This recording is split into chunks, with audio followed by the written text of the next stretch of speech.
Dito na ba yun? Tama ba ang address na binigay ni Tia Isabel? Tanong ni Janica sa kanyang sarili. Pabalik-balik ang kanyang tingin sa hawak na piraso ng papel at sa malaking gate na nasa kanyang harapan kung saan may nakasulat na address. Nagdadalawang isip siyang lumapit sa gate at pinindot ang doorbell. Ngunit nang makita niya na ang tiyahin na nagbukas nito, napawi ang pag-aalangan niya at napalitan ng ngiti. Jaja, nako ang maganda kong pamangkin. Mabuti naman at nakarating ka na. Pasensya ka na at hindi kita nasundo kanina. Napakarami ko kasing nilabahan ngayon. Ani ng tiyahin niya na mabilis na yumakap sa kanya. Ayos lang yun, Tia. Hindi naman ako naligaw. Sinunod ko lang naman ang instructions na sinabi mo at dito na rin ako binaba ng taxi driver kanina. Nakangiti siyang pinagmasdan ng tiyahin. Halos 5 taon din kasi silang hindi nakita mula nang magtrabaho ito sa Maynila. Tumatawag lang ito minsan sa kanila para mangamusta. Nakababatang kapatid si Tia Isabel ng kanyang tatay at dalaga pa rin kahit na nasa edad 35 na ito. Kamusta ka na ba, Ja? Dalagang-dalaga ka na. Ang tatay mo, kamusta si Kuya Raul? Anito at inaya siyang pumasok na sa loob ng gate. May isang gwardiya ng mansyon ang sumalubong sa kanila at tumulong sa pagdadala ng mga bagahe ni Janica. Henry, ito ang pamangkin ko na sinasabi ko sa inyo na magtatrabaho rin dito. Si Janica. Ipinakilala siya ng tiyahin dito. Nakangiti namang bumati si Janica at nagpasalamat sa gwardiya sa pagtulong sa pagdadala ng bagahe niya. Naunang umalis si Henry dala ang mga bagahe niya upang ipasok sa loob ng mansyon. Ayos naman si tatay sa Nueva Ecija, Tia. Nandun naman sina Kuya Jetro at Jopet. Silang namamahala sa bigasan at sa pag-aalaga kay tatay. Sagot niya sa tiyahin. Unti-unti ay nawala ang ngiti niya at napabuntong hininga na lamang nang maalala ang dahilan kung bakit kinailangan niyang lumayo sa Nueva Ecija para magtrabaho sa Manila. Yun nga lang problema talaga namin kung saan kukuha ng pambayad kay Don Ismael, Tia. Kailangan na namin makapag-ibon kaagad ng pera pambayad sa natitirang halaga ng utang namin sa kanya. Dahil kung hindi, kukunin na nila ang bahay at lupa, pati ang maliit na sakahan. Kaya nga salamat talaga na tinawagan mo ko para sa trabaho na to, Tia. Napakalaking tulong nito sa amin. Malungkot din namang umiti sa kanya ang tiyahin at yumakap sa kanyang braso. Wala yun, Ja. Ano ka ba? Sino-sino pa bang magtutulungan kundi tayo-tayo lang din naman? Magtiwala lang tayo, may awa rin ng Diyos. Siguradong makakaraos din tayo. Hayaan nyo, tutulong na rin ako sa pag-iipon ng pambayad sa utang na yan. Huwag nyo nang tanggihan dahil wala pa rin naman akong sariling pamilya na paglalaanan ng pera. Mas kailangan natin pagtulong-tulungan ng utang kaysa naman kunin sa inyo ang bahay at lupa. Nakagat ni Janica ang ibabang labi para pigilan ang sarili na maluha. Napayakap na lamang siya sa tiyahin at nagpasalamat ng buong puso. Ang kanilang bahay at lupa, maging ang maliit na sakahan nila, ay nangangading ng kunin sa kanila. Napilitan silang isangla ang lupa nila noong kinailangan ng pera para sa operasyon ng tatay nila. Kailangan kasing putulin ng kaliwang binti nito na malubha na ang kalagayan dahil sa diabetes. 2 taon na yon, ngunit hanggang ngayon ay hindi pa rin nila tapos bayaran ang perang inutang at kamakailan lamang ay nagpaalala na ang pinagsanglaan nila na kailangan na nilang bayaran ang utang nila na halos kalahating milyon. Ni hindi pa nga nababawasan kahit kaunti ang utang nila. May maliit man silang palayan, ngunit hindi rin naman sumasapat ang kinikita. Nagagamit din naman nila ang kinikita sa pang-araw-araw nilang pangangailangan at sa gamutan ng tatay nila. Kaya hindi rin malaki ang natitira para makapag-ipon kaagad ng pambayad. Kaya naman ang alokensya ng trabaho ng Tia Isabel niya na maging tagapangalaga ng anak ng amo nila ay tinanggap na niya agad para makatulong na rin sa pamilya. Mas malaki kasing di hamak ang sahod sa paghihiyaya sa Maynila kaysa sa dating trabaho niya bilang clerk sa munisipyo sa probinsya nila. Aanhin naman niya ang pride at tinapos sa kolehiyo, kung napakaliit naman ang sahod niya. Pero babalik din naman siya sa nakasanayang trabaho kapag natapos na ang problema nila sa pera. Inikot si Janica ng kanyang tiyahin sa loob ng mansyon. Manghang-mangha siya sa ganda at laki ng mansyon at sa magandang pagkakagawa nito. Napakaganda naman ng mansyon ng amo natin, Tia. Pero parang ang tahimik yata. Nasaan ang mga amo natin at saka ang batang aalagaan ko? Nasa trabaho pa kasi si Sir Zion. Late na yun makakauwi, sigurado. At si Azel naman, ang batang lalaki na aalagaan mo, nandun siya ngayon sa lolo't lola niya. Pero iuwi rin siya rito bukas ng hapon. Kaya bukas mo pa talaga makikilala ang mag-ama. Pero alam naman na ni Sir Sayo na darating ka na ngayon. Tumango-tango naman si Janica. Tia, napansin ko lang, wala akong nakitang pictures man lang ng mga amo natin. Ano bang itsura ng mga amo natin pati ang batang aalagaan ko? Muli niyang pangungusisa. Kanina pa kasi siya naghahanap ng pictures sa mansyon pero wala siyang makita. Ay, oo. Ayaw kasi ni Sir Zion na maglagay ng pictures nila rito sa living area. Pero kung itsura lang ang usapan, naku Day, sigurado ako matutulala ka na lang kay Sir Zion kapag nakita mo siya. Matangkad siya, maganda ang katawan at ang muka. Ay, sobrang pogi pamangkin. 28 pa lang si Sir Zion pero mahusay na engineer na. At siya ang kasalukuyang nagpapatakbo ng kumpanya nila na isang engineering firm. Kaliwat kanan ng proyekto nila sa loob at labas ng bansa. Kaya napaka-busy na tao. Perfect package na siya, ika nga. Gwapo na, successful pa. Napangiti na lamang si Janica habang nakikinig sa kanyang tiyahin. Kinikilig-kilig pa kasi ito habang nagkwento tungkol sa kanilang amo. Maging siya naman, bagamat hindi pa niya ito nakikita sa personal, ay humahanga na agad siya dito. 4 na taon lang ang agwat ng edad nito sa kanya, ngunit napakaganda na ng buhay nito. Isa na itong businessman at engineer, pero bata pang nag-asawa at nagkaanak. May pinakitang magazine ng tiya niya. Nasa cover magazine si Sayon at na-feature ito dati bilang isang pinakabatang business tycoon sa Pilipinas at mahusay na engineer.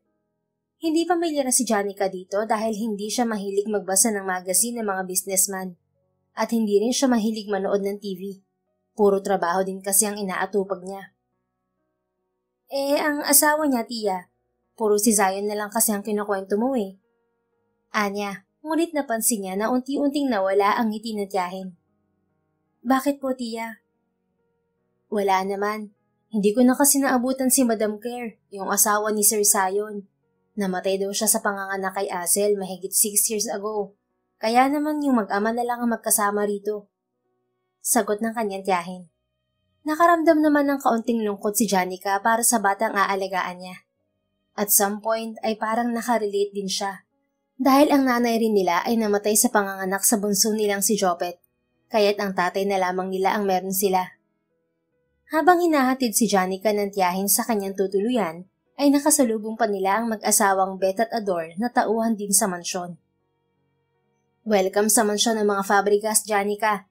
Ipagluluto kita ng masarap mamaya para sa hapunan. Nakangiting bati sa kanya ni Beth, ang kusinera sa mansyon.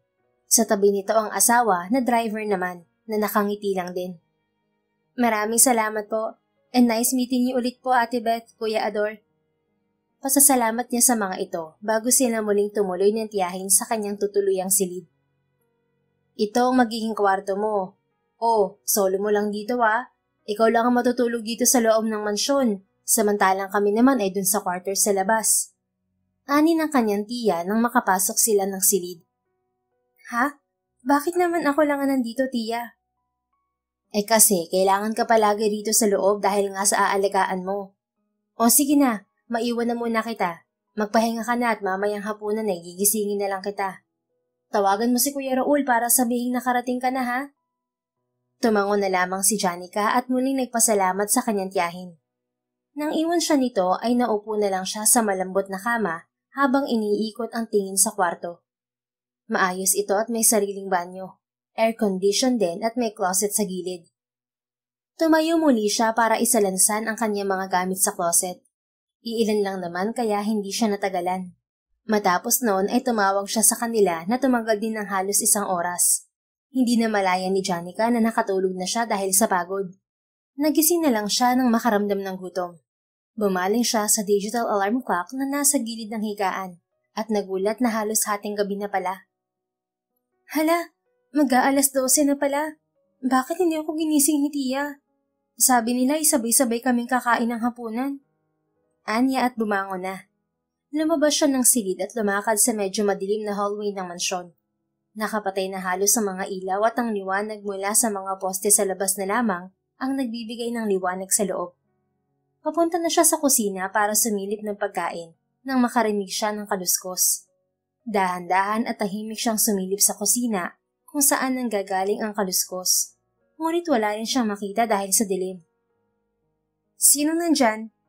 Tia Isabel? Ate Beth? Kayo ba yan? Naglakas loob na siyang magsalita. Tumigil ang kaluskos at namayani ang katahimikan. Kinapa niya ang pader sa pag-asang mahawakan ng switch ng ilaw. Ngunit ang naiwan na walis tambo sa gilid ang nasagi niya. May tao ba riyan? Magsalita ka naman. Nasaan ang switch ng ilaw? Muli niyang tanong. Ngunit wala pa rin siyang nakuhang sagot maliban sa malalim na paghinga.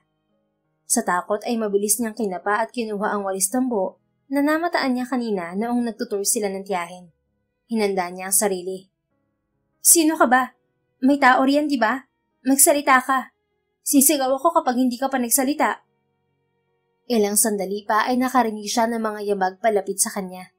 Hanggang sa isang anino ng mataas at malaking bulto ng katawan ang humarang sa kanya.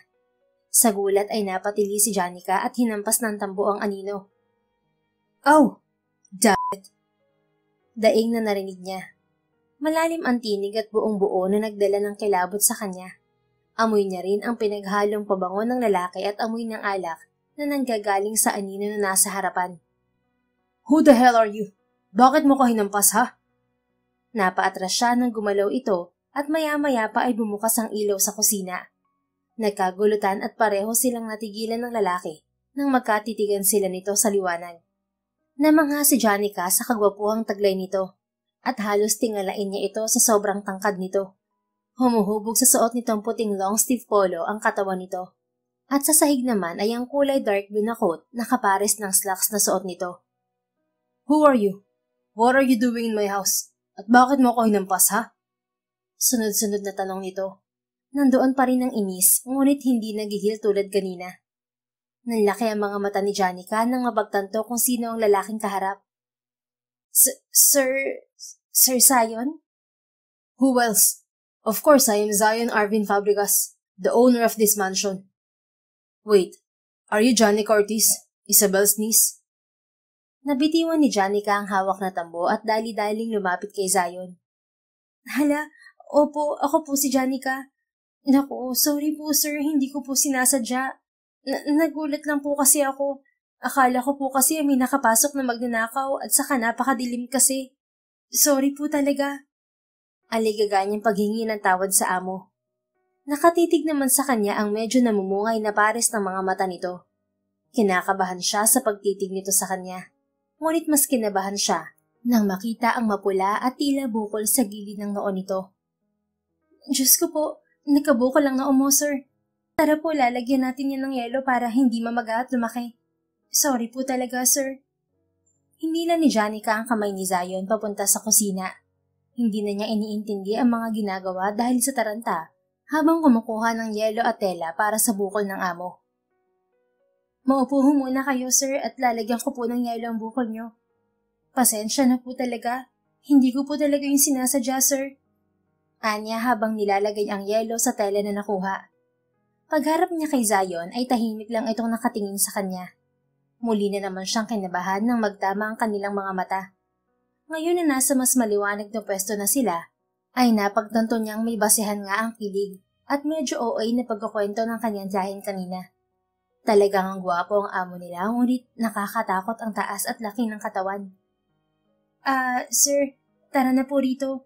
Maupo ho kayo kasi, hindi ko po kayo abot. Anya, ngunit nilagpasan lang siya ni Zion at dumiretso ito sa fridge.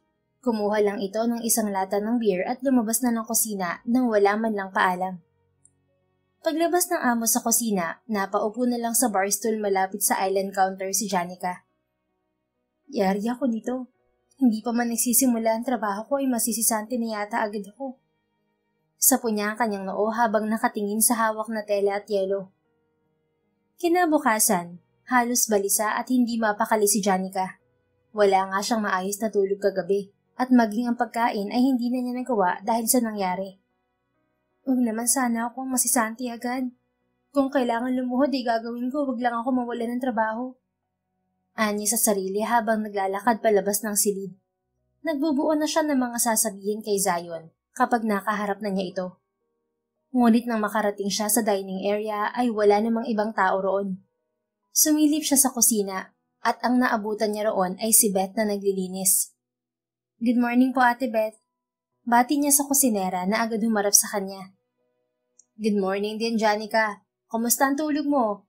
Pasensya ka na kung hindi ka namin nakasabay sa hapunan kagabi ha. Sobrang sarap kasi ng tulog mo kagabi. Ilang beses ka na namin ginising ng tita mo pero hindi ka naman magising. Kaya hinayaan ka na lang namin matulog. At alam naming napagod ka sa mahabang biyahe kahapon. Sandali at paghahandaan kita ng pagkain. Sa isip ni Janica, sana nga ibinulabog na lang siya ng mga ito para magising. Kung nagising siguro siya at nakasabay ang mga ito sa hapunan, ay tiyak na hindi mangyayari ang kahiyahayang nagawa sa amo nila kagabi. Ayos lang po Ate Beth. Si Sir Zion po pala. Tanong niyang muli at nagpasalamat nang iabot sa kanya nito ang plato na may pagkain. Maagang umalis. Hindi na naman nga nakapag-almusal eh. Gano'n naman si Sir Zion, late na umuwi. Tapos sobrang aga naman kung umalis. Sobrang subsub sa trabaho. Sandali, bakit mo pala naitanong? Nagkita na ba kayo kagabi? Ay, hindi po. Naitanong ko lang po kasi, ayun nga po, hindi ko pa siya nakikita. Palusot na lamang niya. Ganun ba? Di balet makikilala mo rin si Sir Zion. O siya, maiwan na muna kita rito at ako'y mamamalengke pa. Baka mamaya palang hapon ay dumating na si Azel. Yung aalagaan mo. Kumain ka ng marami para may lakas ka sa batang yun. Gusto pa sanang usisain ni Janica ang sinabi ni Beth patungkol sa aalagaan niya. Ngunit nakalayo na ito. Ang tanong ay kung may trabaho pa ba ako. Sana lang talaga hindi nagalit si Sir Zion sa akin.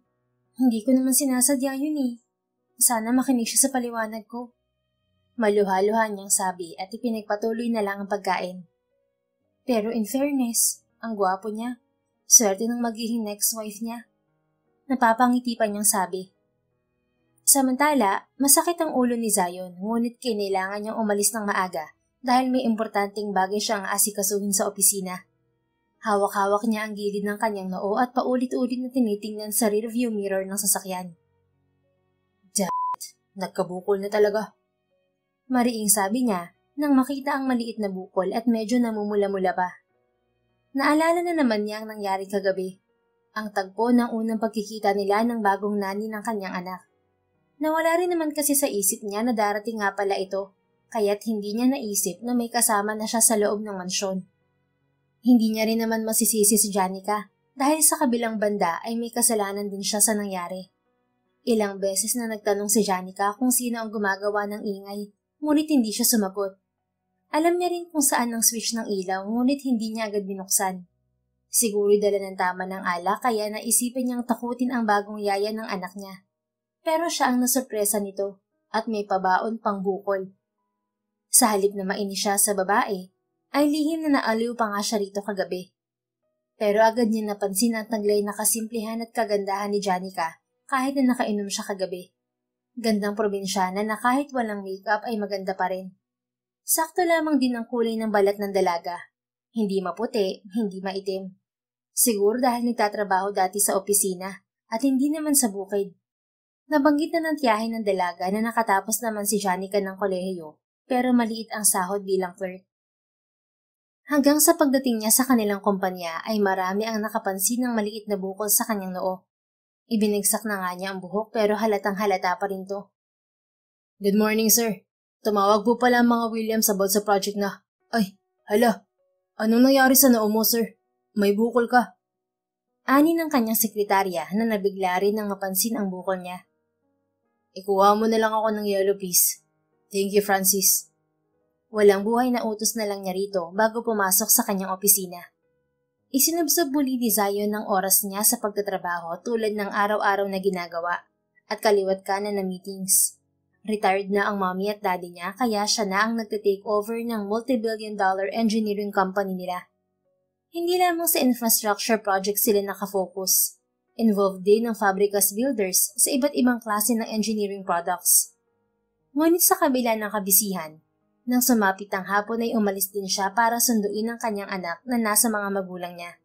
Tumawag ang mga ito na hindi maihahatid si Azel sa bahay niya.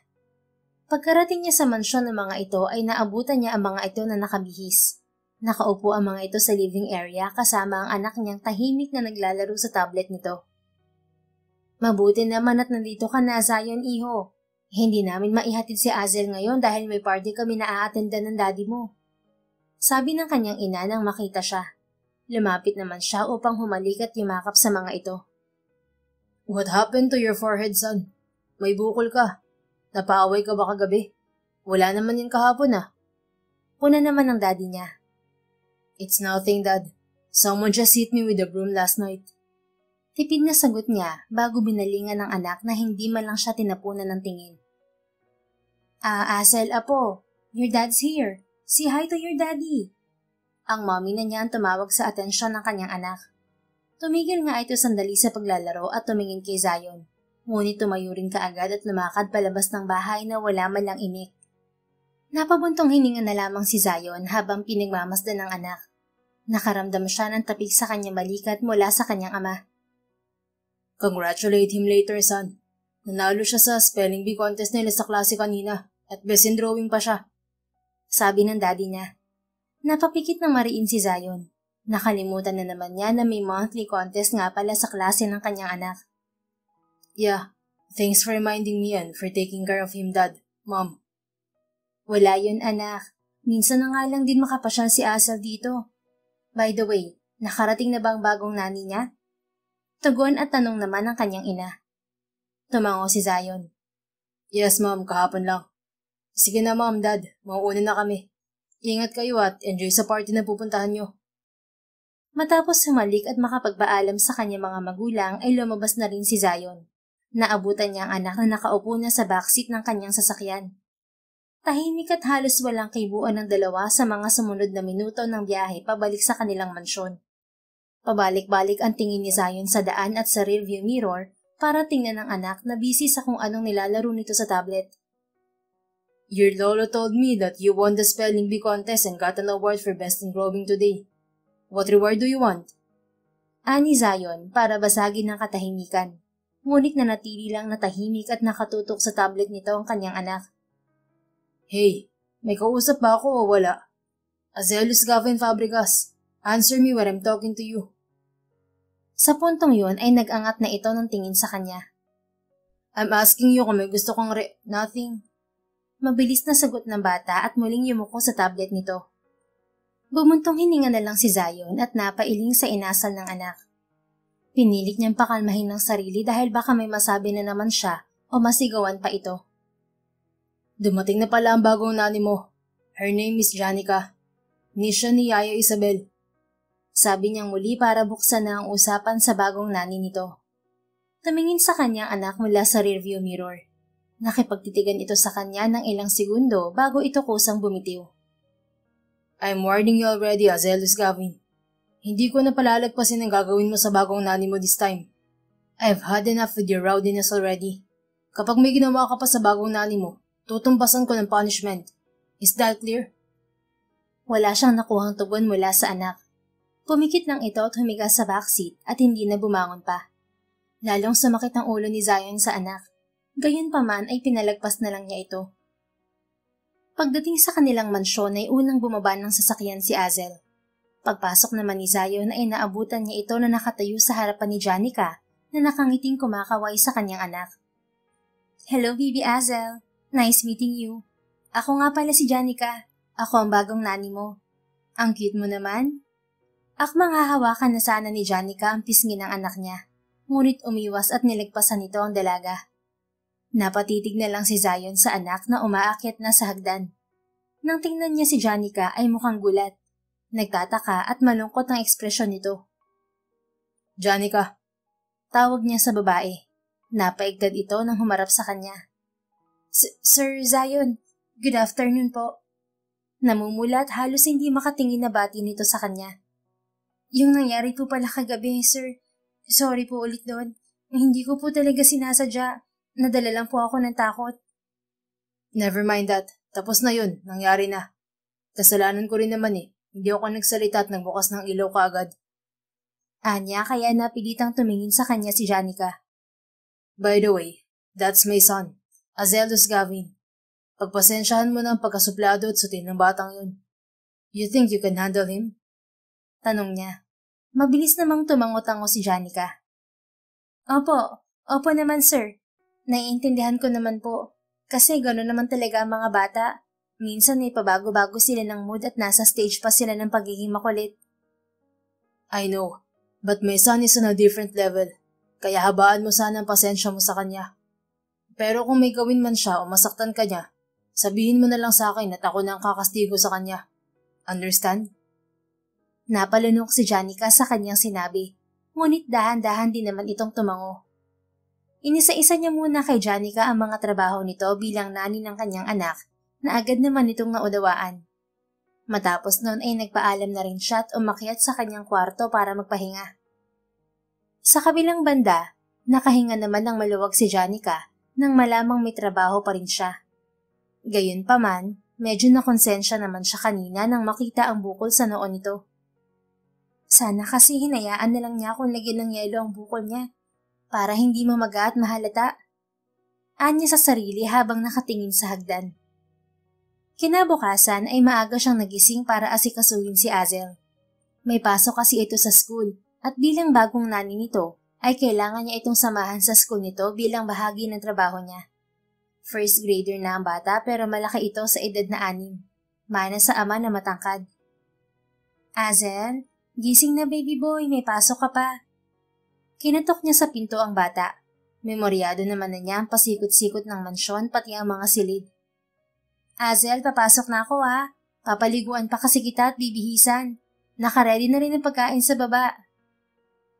Hahawakan na sana ni Janica ang doorknob nang kusa itong bumukas. Bumungad sa kanya si Azel na nakaligo na at nakabihis na rin ng uniform.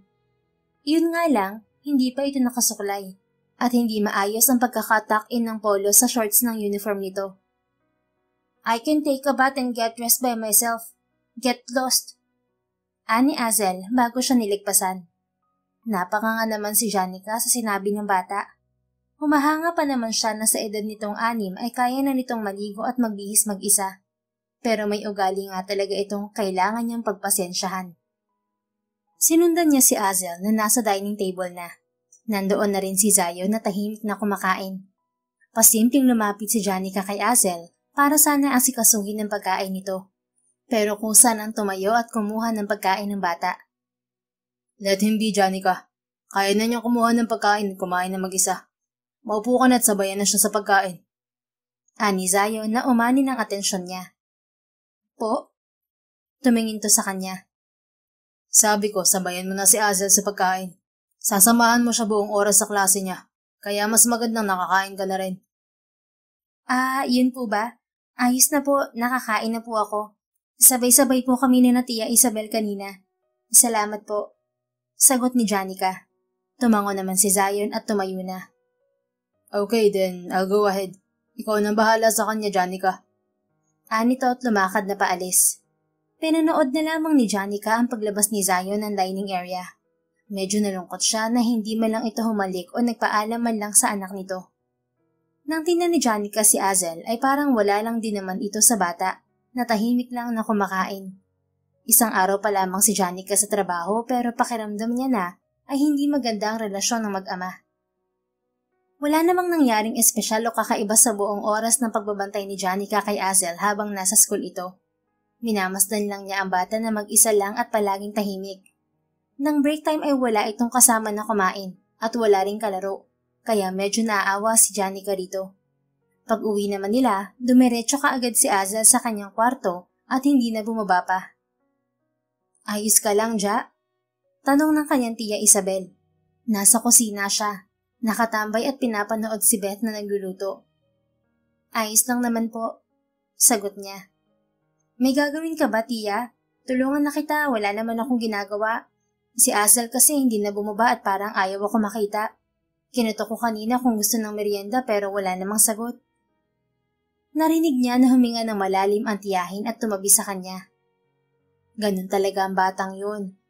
Ang dating nani nga niya ay sumuko rin dahil kundi siya nito pinapansin ay sinisigawan naman ni Azel at malala pa binaboto ng kung ano-ano. Nagulat si Janica sa narinig. Ginagawa yun ni Azel? Tumango ang kanyang tiyahin. Pero alam mo, kawawang batang yun sa totoo lang. Maaga kasing nawalan ng nanay. Hindi man lang niya nasilayan ng mami niya. Tapos si Sir Zion naman, palaging busy sa trabaho. Parang sa 5 taong paninilbihan ko nga rito, hindi ko pa yata sila nakitang dalawa na namasyal o kaya ay nagbanding man lang. Palaging mag-isang bata at walang gumagabay bukod sa lolo at lola niya. Kaya siguro ganun ang ugali. Nakaramdam ng kurot sa puso si Janica nang marinig ang mga sinabi ng tiyahin. Pansin ko nga tiya, kanina nga sa school wala man lang siyang kalaro o kaya ay kasamang kumain. Naawa ko sa bata. Ngayon ko pa lang siya nakikilala pero parang alam ko ng pinanggagalingan niya. Si Sir Zion, hindi ko rin maintindihan kung bakit gano'n ang trato niya sa anak niya. Kanina hindi man lang niya hinalikan o kaya ay nagpaalam man lang sana kay Azel bago umalis. Kaya nga naiintindihan ko yung pagkasuplado ni Azel. Mahabang turan niya. Mahirap namang makialam sa buhay nila dahil panghihimasok na yun. Sabi naman ng tiyahin at tumapik sa braso niya. Ang gawin mo na lang ay bantayan ng bata. Habaan ng pasensya mo at isip ka na rin ng gimmick para mapalapit ang loob niya sa'yo. Alam ko namang kayang-kaya mo yan. Kaya nga ikaw ang tinawagan ko nung kailangan ng bagong nani ni Azel Dahil alam kong malapit ka sa mga bata. Kayang-kaya mong paamuin niyang si Azel. Isama mo na rin niyang tatay niya. Napangiwi na lamang si Janica nang iwan siya ng tiyahin na tumatawa. Napailing pa siya sa huling sinabi nito. Pero sa kalahatan naman, sumang-ayon naman siya. 1.5 buwan ang mabilis na lumipas. Ngunit malayo pa rin ang loob nito sa kanya. Ginawa na nga niya lahat ng gimmick na naiisip niya para lang mapalapit ito sa kanya. Ngunit wala pa ring effect. Tuwing walang pasok ay inaaya niya itong mamasyal o kaya ay maglaro. Ngunit mas gusto ng bata na maglaro mag-isa sa tablet nito. Kapag dinadalhan niya naman ng gatas sa gabi, inaalok niya rin itong basahan ng bedtime stories, pero hindi naman ito nakikinig. Napapagod rin si Janica sa totoo lang, pero hindi siya sumusuko. Alam kasi niya na higit na kailangan ng bata ng atensyon at aruga ng magulang. Naiintindihan naman niyang abala si Zion sa trabaho, pero yun din ang nakikita niyang dahilan, kaya't mukhang malayo ang loob ng dalawa sa isa't isa. Pero kahit na ganon, kahit na sinusupladuhan siya ni Azel at minsan ay nasisigawan, ay paulit-ulit pa rin niya itong inaasikaso araw-araw. Nagpapasalamat nga siya na kahit papaano ay hindi siya binabato nito ng kung ano-ano, tulad ng sabi ng kanyang tiyahin. Hanggang isang hapon, nagulat na lang silang lahat nang malamang nawawala si Azel. Hinanap nila ito sa buong mansyon maging sa paligid ng subdivision, ngunit hindi nila ito mahanap. Tiya, tawagan niyo na si Sir Zion at sabihin ang nangyari. Hahanapin ko si Azel sa labas. Baka nakalusot siya sa mga gwardya sa gate. Ani Janica bago tumakbo palabas ng subdivision. Halos maluha siya sa matinding kaba at pag-aalala sa bata. Sinisisi niya ang sarili na nawawala ito. Nasa hardin lang kasi sila kanina. Pinanonood niya itong nagdodrawing nang pumasok siya sandali para kumuha ng merienda nito. Ngunit pagbalik niya ay wala na ito. Sa paglalakad-lakad niya ay napansin niya ang isang kumpol na mga bata na parang nag-aaway. Kinakabahan na tumakbo siya papunta roon at lalo siyang nabahala nang makitang si Azel ang inaaway ng mga ito. Azel! Hoy mga bata, itigan niyo yan! Huwag niyo siyang saktan! Sigaw niya na umago sa atensyon ng mga bata. Bago pa siya makalapit ay nagpulasan na mga ito palayo. Dali-dali naman niyang nilapitan si Azel na nakaupo at nakatakip sa ulo nito. Umiiyak ito at paulit-ulit na tinatawag ang mami nito. Nadurog ang puso ni Janica sa kalagayan ng bata, kaya agad niya itong binuhat at niyakap. Tahan na, Bibi Azel. Hindi ka na nila masasaktan. Nandito na ako. Tahan ka na. Pagpapatahan niya sa bata habang hinihimas ang likod nito. Dinala niya muna sa malapit na playground ng bata para pakalmahin at linisan. Okay ka na ba? Bakit ka ba kasi umalis nang walang paalam? Pinag-alala mo kami. Pinag-alala mo ko. Wika ni Janica habang pinupunasan ng biniling wipes ang muka at braso ni Azel. Mabuti na lang at wala itong sugat o pasa sa muka. Ngunit may konting galos sa mga braso at marumi rin. Gusto ko lang naman na pumunta sa cemetery. Gusto kong pumunta kay mommy. Nakayokong sagot nito. Oh, Pwede mo namang sabihin sa akin, sasamahan naman kita eh. Hindi mo kailangan pumunta ron na mag-isa. Tingnan mo tuloy ang nangyari sa'yo. Pinagtulungan ka pa ng ibang bata rito. Tumingala sa kanya si Azel pero bigla ring yumuko. Naging bad ako sa'yo. Hindi mo ako sasamahan kung sasabihin ko. Anitong nakayuko. Hinawakan ni Janica ang braso nito at marahang pinaharap sa kanya. Siyempre naman sasamahan kita. At saka hindi ka bad sa akin, okay? Naninibago ka lang siguro sa akin. Pero tingin ko naman sa'yo ay mabuting bata ka na naghahanap lang ng kakampi. Sabi niya, ngunit nanatili lang na nakayuko ang bata. Okay, ganito na lang. Paano kung samahan kita ngayon sa puntod ng mami mo? Pero dapat promise mo sa akin na simula ngayon friends na tayo. Pwede mo akong sabihan ng mga gusto mong sabihin. Or kung may gusto kang gawin o puntahan, sasabihan mo ko. Okay ba yon? Tumingala sa kanya ang bata na kumikisda pa ang mga mata. Unti-unti ay ngumiti ito sa kanya at tumango. Tulad ng pangako niya, sinamahan ni Janica si Azel sa sementeryo. Mabuti na lamang at nasa bulsa niya ang wallet niya noong lumabas siya. Pero wala ang cellphone niya, kaya hindi na siya nakapagpaalam kay Zion. Dito yun, Yaya. May mga palatandaan ako eh.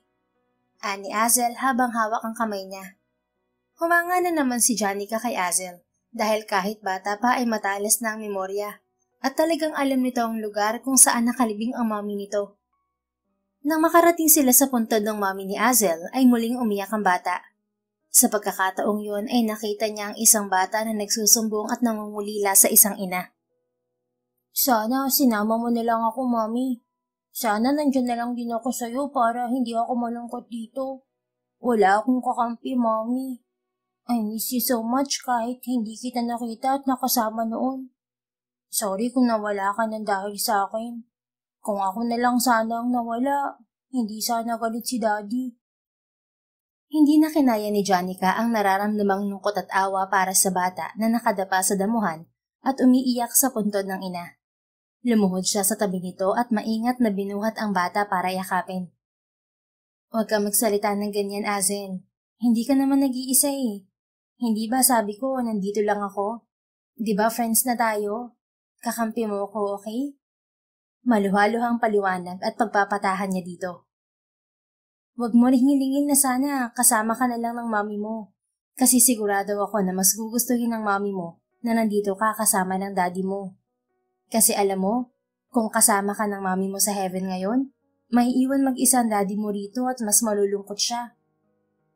Tumingala sa kanya si Azel na namumugto na ang mga mata. But he didn't want me. Galit siya kasi namatay si mami dahil sa akin. Natigilan si Janica. Lalo lang nadagdagan ng awa at lungkot niya para dito. Hindi, baby. Sigurado akong hindi galit sa iyo ang daddy mo. Siguro busy lang talaga siya sa trabaho para sa kinabukasan mo. Pero sure ako na mahal ka ng daddy mo dahil anak ka niya. Sagot niya pagkuwan. Mapait siyang ngumiti sa batang humihikbi at hinahaplos ang pisngi nito. Alam mo ba, wala na rin kaming nanay dahil namatay din siya nung pinanganak niya ang kapatid ko. Pero hindi galit ang tatay namin sa kapatid ko. Hindi namin sinisisi ang kapatid ko dahil hindi naman niya kasalanan kung bakit namatay si nanay. Wala kayong kasalanan, okay? Hindi mo yun kasalanan, baby Azel. Kaya sigurado akong hindi galit ang daddy mo sa'yo. At hindi ka niya sinisisi sa nangyari. Niyakap muli ni Janica si Azel para ilayo sa isipan nito na may kasalanan ito sa pagkamatay ng mami nito. Nang mapatahan na ni Janica si Azel, ay muli itong tumingala sa kanya. I'm sorry po kung naging bad ako sa'yo, Yaya. Promise po hindi na ako magiging bad ulit sa'yo. And thank you po sa pagsama sa akin dito. Anito na ikinatuwa na ni Janica. Sabi na nga ba niya at may itinatagong bait ang batang to. You're welcome, baby boy. Tulad ng sabi ko, hindi ka bad, okay? Pero masaya ako na friends na tayo. Ani Janica. Ngunit napansin niya ang pananahimik ni Azel at pagyuko nito sa puntod ng mommy nito. May problema ba, Azel? Ayaw mo ba akong maging friend? Mabilis na tumingala muli sa kanya ang bata at umiling-iling. No, gusto ko po. Okay, pero bakit parang malungkot ka? Tanong niya haplos ang pisngi nito. Nakatitig naman ito direkta sa mga mata niya. I'm happy po, pero... Pero ano? Gusto ko po kasi magkaroon ng mommy, Yaya. Sabi nito na ikinakaba ni Janica. Wala naman girlfriend si Daddy. And ayokong may ibang girlfriend si Daddy. Baka maging bad lang sa akin. So iniisip ko po kung pwedeng ikaw na lang ang maging mommy ko, Yaya.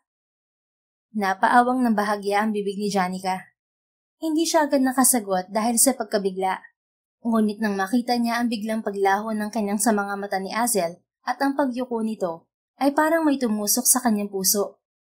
Para sa kanya ay wala naman yung problema, pero iniisip niya ang magiging reaksyon ng amo niya. Gayunpaman, mas pinili naman ni Janica ang kung anong sa tingin niya ay makakabuti para sa bata. Sige baby boy, sabi ko sa'yo ay pwede mo ako maging kaibigan, ate, at pwede mo rin ako maging mommy. Anya na ikinatawa ni Azel. Pero tatawagin mo lang akong mommy kung tayong dalawa lang, okay? Nakakahiya kasi sa daddy mo. Baka kung ano pang isipin niya.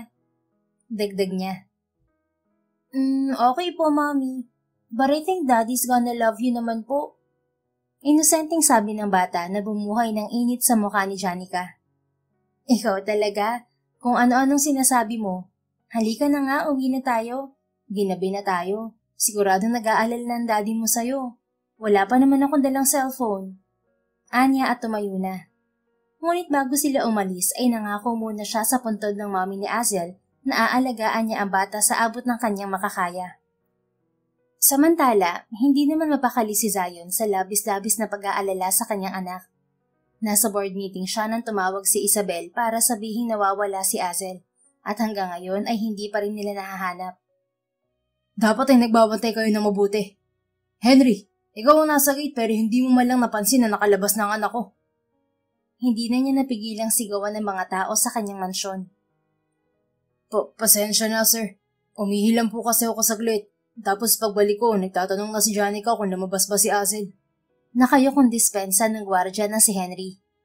Napasabunot na lamang sa kanyang buhok si Zion. Ngayon lang ito nangyari sa kanyang anak.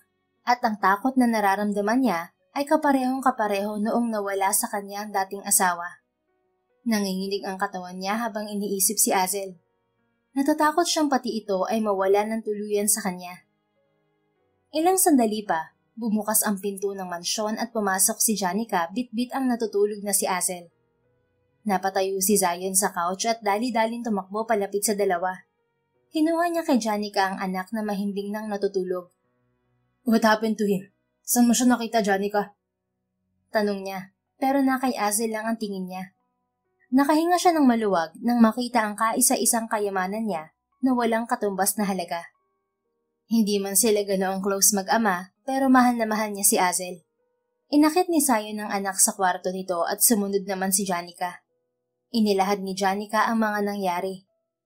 Humingi rin ito ng tawad sa kakulangan sa pagbabantay kay Azel. Pasensya na ulit, sir. Hindi na po ito mauulit. Anito na nililinisan ang katawan ni Azel. Hayaan niyo na. Ang mahalaga ay nakita mo siya at nakauwi kayong ligtas. Pero dapat talaga, hindi na ito maulit pa. Sabi niya habang nakatingin sa likod ni Janica. Muling namayani ang sandaling katahimikan sa dalawa hanggang sa natapos bihisan ni Janica si Azel. Bakit ba raw siya nagpunta sa mami niya? Basag ni Zion sa katahimikan. Miss na raw po niya ang mami niya kahit hindi siya kilala. Awang-awa ako sa bata, Sir Zion. Kanina, nagsusumbong siya sa puntod ng mami niya. Iniyak niya roon lahat. Sinusumbong niya lahat. Pakiramdam niya wala siyang kakampi at mag-isa lang siya sa mundo.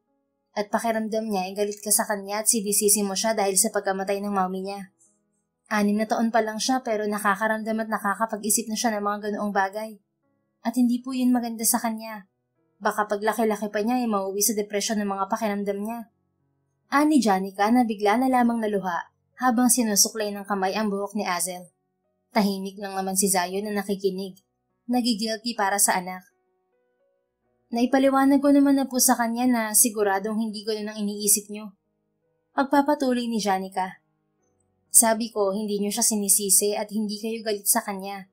At higit sa lahat ay mahal niyo siya. Sinabi ko po yun para alisin ng ganong kaisipan sa utak ng bata. Ngunit sa'yo pa rin po babagsak ang lahat, sir. Mas mainam po na kausapin mo siya para mawala na sa isip niya mga bagay na yon. Tumayo ito at humarap kay Zion. Gusto niyang magsalita ngunit parang putol ang kanyang dila at tanging pagtitig kay Janica na lamang ang kanyang nagagawa. Mapait nang ngumiti si Janica at huminga ng malalim. Alam ko wala po ako sa lugar para magsalita ng ganito. Pero sana naman ay huwag mo pong iparamdam sa bata na mag-isa lang siya, sir. Nawalan na siya ng ina. Sana ay huwag niyo namang iparamdam sa kanya na wala na rin siyang ama. Pasensya na po sa mga sinabi ko, sir. Pero gusto ko lang tong ilabas at sabihin sa inyo para ma-realize po ninyo na ang bata pa ng anak nyo. Kung kailangan ka sa trabaho, masigit kang kailangan ng anak mo. Kailangan niya ang daddy niya, sir. Alam ko pong sasabihin niyo na wala akong alam sa pagiging magulang. Pero kahit single po ako, halos ako na rin pong nagpalaki sa mga nakababata kong kapatid simula nang mamatay ang aming ina. Nakikita ko rin ng tatay namin na sa kabila ng pagiging abala sa paghahanap buhay, sinisiguro niya na naipaparamdam sa amin na mahal niya kami at palagi lang siyang naroon para sa aming magkakapatid. Yun po ang kaibahan niyo ng aking ama. Sampal na gumising sa kanya ang lahat ng mga salitang binitiwan ni Janica. Nang iwan siya nito, napaluhod na lamang si Zion sa harapan ng kama ng anak at tahimik na lumuha.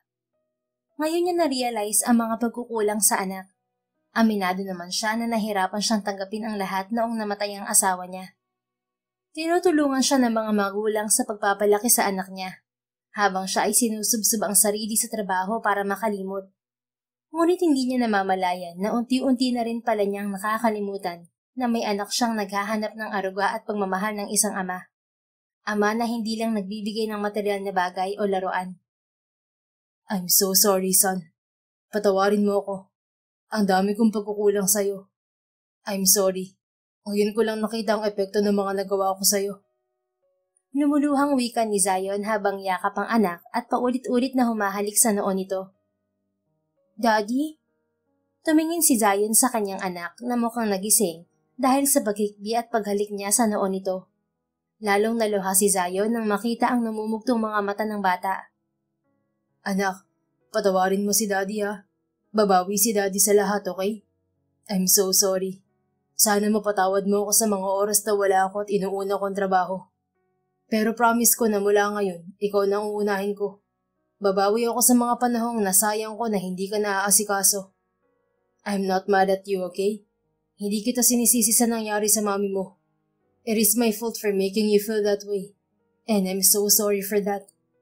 I love you, son. So much. I'm so sorry. Yumakap muli si Zion sa anak na umiiyak na rin habang nakasubsob sa dibdib niya. Sa tagal ng panahon, parang ngayon lang naramdaman ni Zion na sobra na palang naghahanap ng yakap ang anak niya. I love you too, Daddy. Sorry if I escape. Humihikbing tura ng anak. Hinalikan muli ni Zion ang noo at ilong nito. It's okay, son. Basta wag mo nang ulitin yun ha. Pinag-alala mo si Daddy ng husto. And please always remember that Daddy will always love you. Ningit sa kanilang kaalaman, nakasili pala si Janica sa pintuan at tahimik na nanonood sa dalawa. Mula ng araw na yon, naging napakalaki ng pagbabago sa mag-ama matapos ang nangyari. Saksi si Janica sa tuluyang paglapit ng loob ng dalawa at pagbuo ng relasyon ng mga ito bilang mag-ama. Araw-araw ay si Zion na ang naghahatid sa kanila sa school ni Azel at sa gabi naman ay sinisigurado nitong makakasabay nito ang anak sa hapunan at makabonding ito kahit sandali.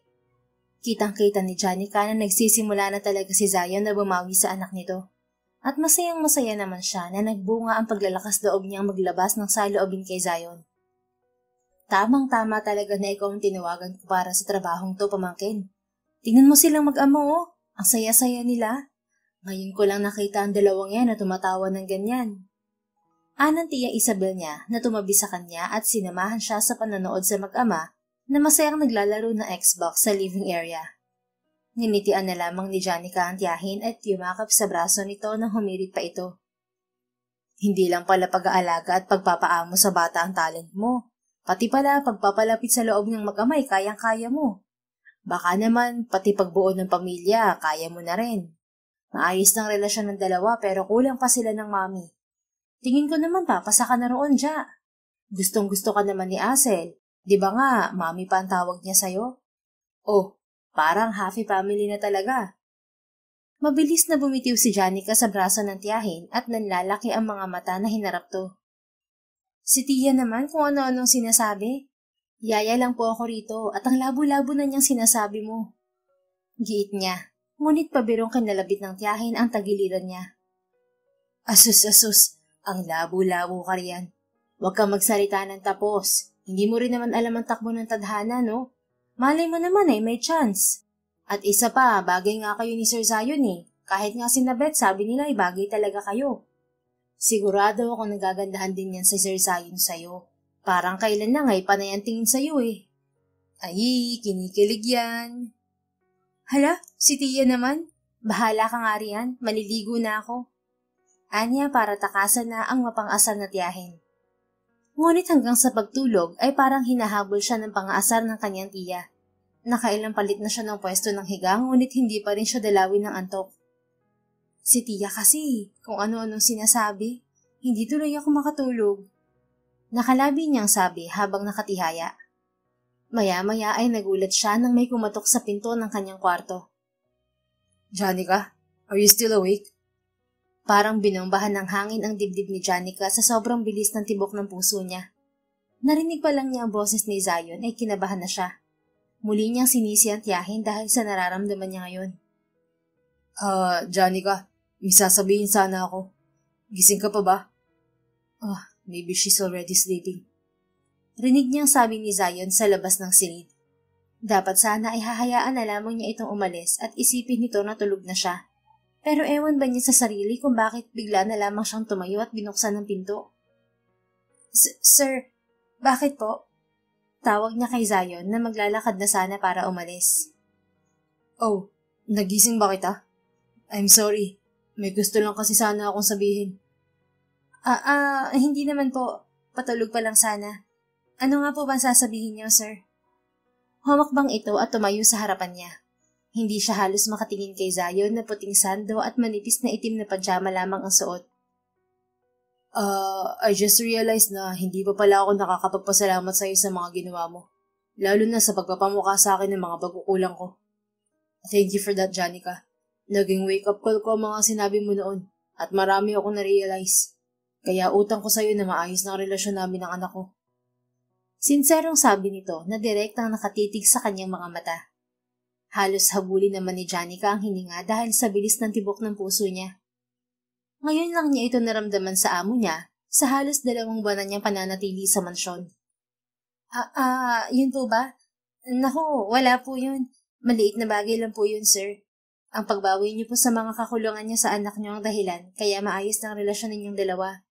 Kung hindi naman po kayo kumilos matapos kong sabihin yun, wala rin namang mangyayari. Kaya kayo rin po ang bumuo talaga sa inyo ng anak niyo. Sabi niya na halos hindi makatingin sa mga mata ng amo. Yeah, I know. Pero hindi maliit na bagay yung ginawa mo. Like I said, sampal sa akin yun. At dahil doon nagising ako. Kung hindi mo sinabi sa akin ang mga bagay na yun, hindi ko pa ma-realize na ang dami ko ng panahon na nasasayang para maging ama sa anak ko. Napangiti na lamang si Janica sabay tumango. Sige po, sir. Isipin niyo na bawi ko na lang din po yun sa nagawa ko noon sa inyo. Ani Janica sabay tingin sa noon nito. Napahawak naman sa noo si Zion nang mapagtanto ang sinabi niya. Nang magkatitigan sila ay pareho na lamang silang natawa. By the way, may isa pa akong gustong sabihin. Tumawag kasi sina mami kanina and they invited us tomorrow dun sa mansyon nila.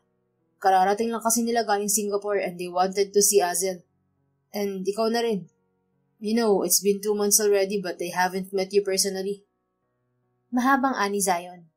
Napakurap-kurap naman si Janica at wala sa sariling napatango.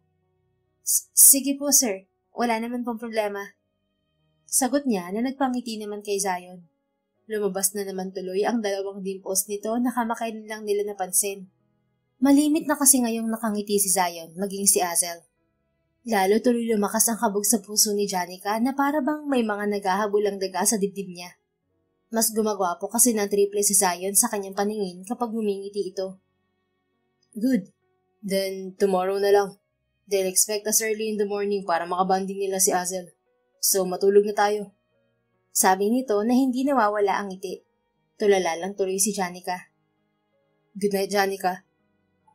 Good night din po, Sir Zion. Nang lumakad na palayo si Zion, ay sakalang natauhan si Janica at dali-daling pumasok sa kwarto. Padaba niyang isinubsob ang muka sa unan at doon isinagaw ang kilig na nararamdaman. Kinikilig siya. Oo, aminado na roon si Janica. Sino ba naman ang hindi kikiligin sa ngiti ng amo niya na tila tutunawin ang mga tuhod niya? Si Tia kasi. Parang baliw niyang sabi habang kagat ang unan.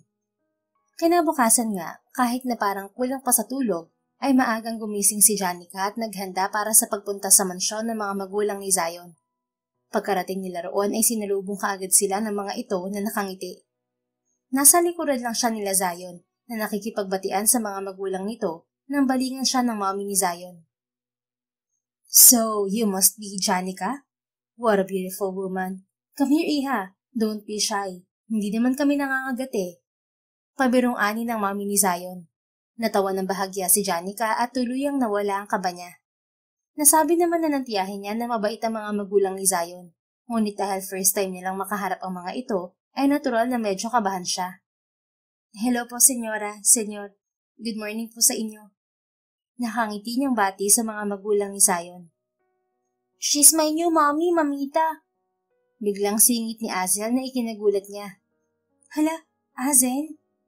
Nang tingnan niya ang mga magulang ni Zion ay parehong nakangiti ang mga ito.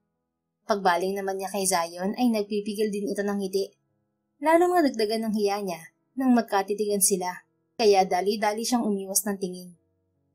Really, Apo? Well, I must say you chose a very good and beautiful mommy if that's the case. Pagigdik na ani ng ginang. Hindi tuloy alam ni Janica kung anong sasabihin. Mabuti na lang at sumingit na sa usapan ang daddy ni Zion. Doon na natin ituloy ang kwentuhan sa loob. Nagpahanda kami ng breakfast. Let's go, samahan niyo na kami. Nakahinga ng maluwag si Janica sa nangyari. Hindi niya expect na ganun ang magiging bungad na eksena sa harap ng mga magulang ni Zion. Gayunpaman, ay wala naman na siyang magawa dahil nga nangyari na. Are you okay? Tanong ni Zion sa kanya na hindi na namalayang nasa tabi na pala niya. Pagtingin niya sa paligid ay nauna na ang mga magulang nito kasama si Azel. Oo naman po. Ayos lang ako, sir. Nakakatawa po pala talaga ang mga magulang niyo, no? Tama si Tian na mababait nga talaga sila. Sabi niya na pilit pinipigil ang pagsapaw ng anumang emosyon na mapansin ni Zion. Yes, they really are. Sagot ng nakangiting si Zion. That's why I love them and respected them so much. Pero pagpasensyahan mo na si Mami medyo makulit lang talaga siya. Umiling-iling naman agad si Janica. Ayos lang po yun, sir. Nakakatawa nga po eh. Naaalala ko si nanay. Ganon din po kasi si nanay. Makulit at masayahin nung nabubuhay pa siya. Anya na may tipid ng ngiti. Bigla niyang namiss ang nanay niya. I heard from Isabel about your mother. I'm sorry. Mahinang sabi ni Zion. Hala, wala yun, sir. Ayos lang po. Matagal naman nang wala si nanay at tanggap na rin namin matagal na. Nakakamiss lang siya, syempre, pero alam naming masaya si nanay sa langit ngayon at binabantayan kami. Nagkatitigan sila ng masinsinan at walang imikan. Tumagal yata yun ng halos 1 minuto at ramdam na ramdam ni Janica ang malalang tibok ng nagririgo doon niyang puso. Kundi pa nga sila tinawag ng mommy ni Zion, baka mas humaba pa ang titigan na yun. Coming, Mom! Sigaw ni Zion bago humarap sa kanya. Let's go, Janica. Hinihintay na nila tayo. Tumango-tango naman si Janica at sabay silang tumungo sa dining area. Matapos ang masarap at masayang almusal na napuno ng kwentuhan, ay nagyaya agad si Azel sa pool para maligo. Kasama nitong nagtatampisaw ngayon ang daddy nito habang si Janica naman ay nakaupo lang sa gilid at nanonood sa dalawa. Ang sarap nilang panoorin wika ng mommy ni Zion na nasa tabi na pala niya. Senyora Amanda. Tatayo pa sana si Janica ngunit tinigil siya nito. Sit down dear and please just call me Tita Amanda, okay? Anitong nakangiti sa kanya bago naupo sa tabi niya. Napangiti na lang si Janica at tumango. Talagang pakiramdam niya ay kasama niya pa rin ang nanay Teresita niya sa presensya ng mommy ni Zion. Sabay na napalingon ang dalawa sa pool nang marinig nila ang malakas na halakak ni Azel na nakasampa sa balikat ng daddy nito. Alam mo, akala ko hindi ko na makikita ang dalawang yan na ganyan ka-close at kasaya. Panimulang wika ng mommy ni Zion. Nakatingin pa rin ito sa anak at apo habang si Janica naman ay nakatingin lang dito. Ever since Claire died giving birth to Azel, hindi ko na nakita na ganyan kasaya si Zion. Mahal na mahal kasi ni Zion si Claire. High school pa lang ay magkasintahan na ang dalawa. At nung nagtapos sila ng college, nag-decide silang magpakasal. 2 years pa lang silang nagsasama bilang mag-asawa nun, kaya mahirap para kay Zion ang nangyari. After Claire's death, ibinuhos na lang ni Zion lahat ng oras niya sa negosyo, kahit na pinagsasabihan na siya ng daddy niya na magpahinga muna. He refused dahil paulit-ulit lang daw niyang maaalala ang pagkamatay ni Claire. At hindi na namin siya nakita na makipagrelasyon ulit hanggang ngayon. Pero kapalit nun ay kawalan ng oras niya sa nag-iisa niyang anak. Huminga ng malalim ang mommy ni Zion na para bang bumabalik pa sa isipan nito ang mga nangyari. Nabigla naman si Janica sa mga nalaman. Ngayon lang niya kasi narinig ang kwentong yun at gulat siya na ang mommy pa ni Zion ang nagbahagi nito. Sinisisi po ba ni Zion si Azel noon? Ang ibig ko pong sabihin ay nung namatay ang asawa niya sa panganganak. Tanong ni Janica na hindi niya napigilan. Alam naman niyang mahal ni Zion ang anak nito, pero gusto lang siguro niyang marinig ang sagot, lalo pat hindi naman talaga malapit ang dalawa noong unang dating niya. Tumingin sa kanya ng sandaling masinsinan ang mommy ni Zion bago ngumiti ng mapait. To tell you honestly, oo.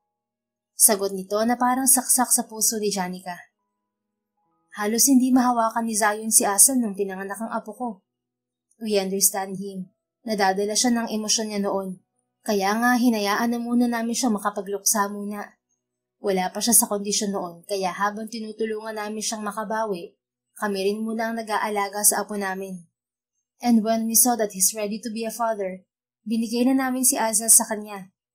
But I guess, kulang pa rin ang best ni Zion noon bilang ama. Kaya hindi magandang naging relasyon nila ng bata. Mahabang dagdag ng ginang.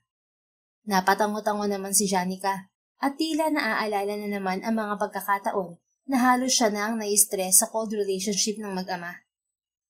Oo nga po, unang pasok ko pa lang bilang yaya ni Azel noon pansin ko na talaga na malayo ang loob nila sa isa't isa. Si Azel po, parang laging galit sa kapwa at hindi umiimik.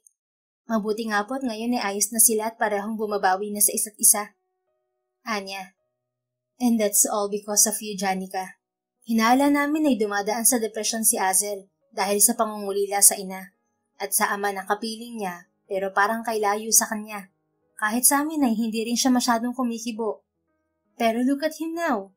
He's so adorable while laughing with his dad. Wika nito na umani muli ng atensyon niya. Nakangiti ito na tila may pagpapasalamat sa kanya. I heard from Zion all the efforts na ginawa mo para sa mag-ama. And for that, as a mother and grandmother, I wholeheartedly thank you. Dahil sa'yo kaya nakikita na namin ang anak at apo namin na tumatawa at masaya. You don't know kung ilang beses namin sinubukan ng Tito Xander mo na paglapitin ng mag-ama. Pero sobrang tigas ng ulo nila. Mag-amang mag-ama nga sila. Pero ikaw? In just 2 months ay nagawa mo silang palambutin at paglapitin sa isa't isa. You're an angel, Janica dear. Thank you. Thank you for saving our grandson from misery. You saved their relationship. Napakagat sa ibabang labi niya si Janica dahil sa overwhelming emotions na kanyang nararamdaman. Para sa kanya, ang ginawa lang naman niya ay ayusin ang relasyon ng mag-ama dahil naaawa siya kay Azel. Ngunit hindi niya inaasahan na napakalaking bagay na pala nun sa mga taong nakapaligid sa mag-ama. Ginawa ko lang naman po kung ano ang sa tingin ko ay tama at dapat. Kawawa po kasi si Azel. Hindi deserve ng bata na lumaking wala nang ang nanay tapos malayo pa ang loob sa tatay. Lalong hindi tama na sisihin niya ang sarili niya sa pagkawala ng mommy niya at isipin na mag-isa lamang siya sa mundo. Karapatan po ng apo niyo na maging isang bata na masaya at malayo sa anumang hinanakit sa buhay. Sagot niya na hindi na napigilang maluha. Oh dear, don't cry. Naiiyak din tuloy ako. Ani Amanda na agad yumakap sa kanya. Sa halip na tumahan ay lalo pa siyang naiyak Dahil pakiramdam na naman niya ay nanay niya ang nakayakap sa kanya. Nang tumahan si Janica ay nahihiya siyang humingi ng pasensya kay Amanda sa kadramahan niya. Pareho pa silang nagpupunas ng luha nang lumapit si Zion na napansin na pala sila. Hey, what's happening here? Bakit kayo umiiyak, Ma'am? Janica? Nag-aalalang tanong nito sa kanila. Nagkatingin na naman ang dalawang babae bago sabay na natawa. It's nothing, son. Sa amin na lang yun ni Janica. It's a woman thing, right dear? Sagot ng mami nito at bumaling kay Janica na tumango-tango naman. Oo nga sir, amin na lang ni Tita Amanda yon. Usapang babae lang po yun. Alam niyo naman kaming mga babae, mabilis maiyak. Kunot ang noo at takma na naman sanang mag-uusisa si Zion nang sumingit si Azel na basang-basa. Mommy, let's swim! Let's go! Anito, hila ang kamay ni Janica. Sandali lang baby boy. Wala akong dalang pang swimming eh. It's okay, Mommy. Pwede na yan. Ani Azel na nakaturo sa suot niyang t-shirt at shorts na hanggang kalahati ng hita. Sa totoo lang ay gusto naman niya mag-swimming talaga. Kaya lang, di talaga siya prepared. Hindi rin kasi siya sinabihan ng mag-ama na magsiswimming pala roon. Hala, hindi naman pang swimming tong outfit ko, baby. Sige na, kayo na lang ng daddy mo. Manonood na lang ako rito sa tabi ng lola mo. Bagsak ang balikat ni Azel dahil hindi siya napilit nito. Nang tumingala siya kay Zion ay nakatitig lang ito sa kanya hanggang sa bigla itong umisi.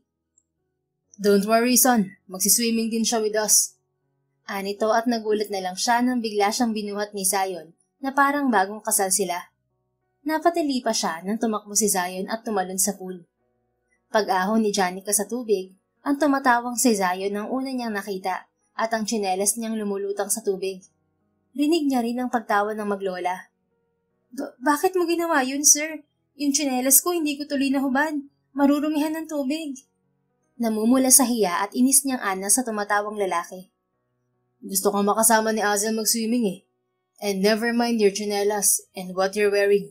Let's just enjoy, okay? Nakangisi namang sagot ni Zion na malambing pa ang boses. Hindi na nakasagot si Janica dahil sa bilis ng tibok ng puso niya. Sa huli, wala na rin siyang nagawa kundi ang pagbigyan ng dalawa. Kinagabihan ay nakatambay pa rin si Zion sa pool area ng mansyon ng mga magulang. Nakaupo siya sa puting lounge chair at nakatulala sa pool. Malalim na ang gabi at tulog na halos ang lahat, ngunit hindi pa rin siya dalawin ng antok. Can't sleep, son? Tanong ng daddy niya na palapit sa kanya. May hawak itong dalawang wine glass at inabot sa kanya ang isa. Thanks, Dad. Bakit gising ka pa? Sumimsim siya ng wine tulad ng ama. I should be the one asking you that. Nakita lang kita mula sa veranda ng kwarto namin, so I decided na babain ka. Is there something bothering you? Work-related ba? Tanong nito at umiling naman siya. Nope, Dad. I think I know already. Sumimsim muna siya ng wine sa kanyang baso bago binigay ang dahilan kung bakit hindi pa rin siya makatulog. It's about Janica, Dad. I knew it. Nakangiting bulalas ng dad niya. Go ahead, son. I'm listening. Tumingin sandali si Zion sa kanyang ama na tila nag-aabang na lang ng ikukwento niya. Nagbuka siya ng malalim na paghinga at muling tumingin sa pool. I can't get her out of my mind, Dad. I'm not stupid. At mas lalong hindi na ako bata para hindi ko malaman tong nararamdaman ko. I think I like her. Sabi niya at muling sumimsim ng wine. And what's wrong with that? 6 years nang wala si Claire. And you told us na nakapag-move on ka na. You're single and mukhang gustong-gusto rin naman siya ng anak mo. So what's the problem? Nahilamos ni Zion ang mukha niya at sandaling natulala sa kawalan. Natenga ng ilang minuto ang tanong ng dad niya bago siya nakahanap ng mga salita na isasagot. It's not that there is a big problem, Dad. I'm still in the stage of asking myself. Sagot niya. Bumaling sa kanya ang daddy niya. Asking yourself for what? Asking myself kung handa na ba talaga ako ulit. Kung kaya ko na ba ulit magmahal. Sandaling katahimikan ang namayani sa mag-ama. Sinulit ni Zion ang katahimikan na yon para balikan ang simula noong una silang nagkakilala ni Janica.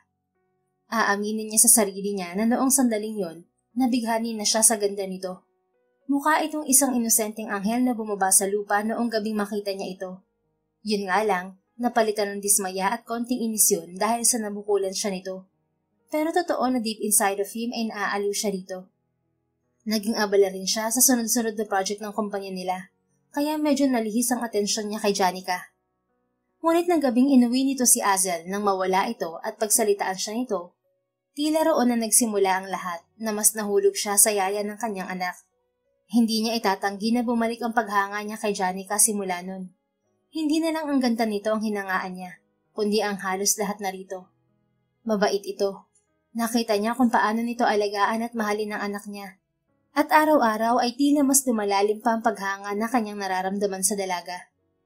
Pakiramdam niya special na sa kanya si Janica at may nabubuo na siyang pagtingin dito. Ngunit dahil siguro sa past relationship, may nabuong takot na sa kanya na sumubok ulit magmahal. May pag-aalinlangan pa rin na sumugal.